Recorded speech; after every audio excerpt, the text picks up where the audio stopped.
Hi అండి, this is Lakshmi. ఇది common మ్యాన్కి సెలబ్రిటీకి మధ్య జరిగిన గొడవగా చెప్పొచ్చు. డిమాండ్ పవన్ అలా బిగ్ బాస్ షోలో ఒక అమ్మాయి ముందు అలా మోకరిల్లడం చాలా ఘోరమైన విషయంగా చెప్పుకోవచ్చు. ఇంటర్నేషనల్ లెవెల్లో ఎంతమంది ఆడియన్స్ చూస్తున్నారు. అసలు డిమాండ్ చేసిన తప్పేమిటి? ఇద్దరి మధ్య జరిగిన గొడవలు ఇలా నెట్టేశాడు. అది రీతు ఏం ఇబ్బంది పడలేదే, బిగ్ బాస్ టీఆర్పీ కోసం ఇలా చేశాడు. 3 రోజుల నుంచి హౌస్లో గొడవలు పడుతుంటే ఒక స్టేట్మెంట్ కూడా ఇవ్వలేదు Bigg Boss. Rithu Chowdary background అందరికీ తెలిసిన విషయమే. అమ్మాయికి బయట ఉన్న నెగిటివిటీ కూడా అందరికీ తెలుసు. అలాంటి అమ్మాయి ముందు పాపం గుడ్ బిహేవియర్ ఉన్న ఏ బ్యాడ్ రిమార్కు లేని డిమాండ్ మోకరిల్లడం చాలా ఘోరమైన విషయం. నాకైతే ఎప్పుడు రీతుదే తప్పు అనిపిస్తుంది. ఎందుకంటే అసలు ఫస్ట్ రెచ్చగొట్టింది రీతునే. బిగ్ బాస్ స్టార్టింగ్లో ఫస్ట్ పవన్ కళ్యాణ్కి సైడ్ కొట్టింది, కుదరలేదు.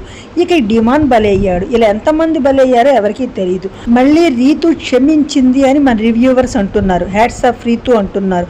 అసలు ఈ అమ్మాయి వల్లే కదా ఇదంతా జరిగింది. టాప్ 1లో ఉండాల్సిన డిమాండ్ ఇలా చేసింది రీతునే. ఎప్పటికైనా బుద్ధి తెచ్చుకుని కొంచెం రీతుకు దూరంగా ఉంటే డిమాండ్కి ఎంతో మంచిది. ఓకే గైస్, ప్లీజ్ లైక్ చేయండి, సబ్స్క్రైబ్ చేయండి. Thanks for watching.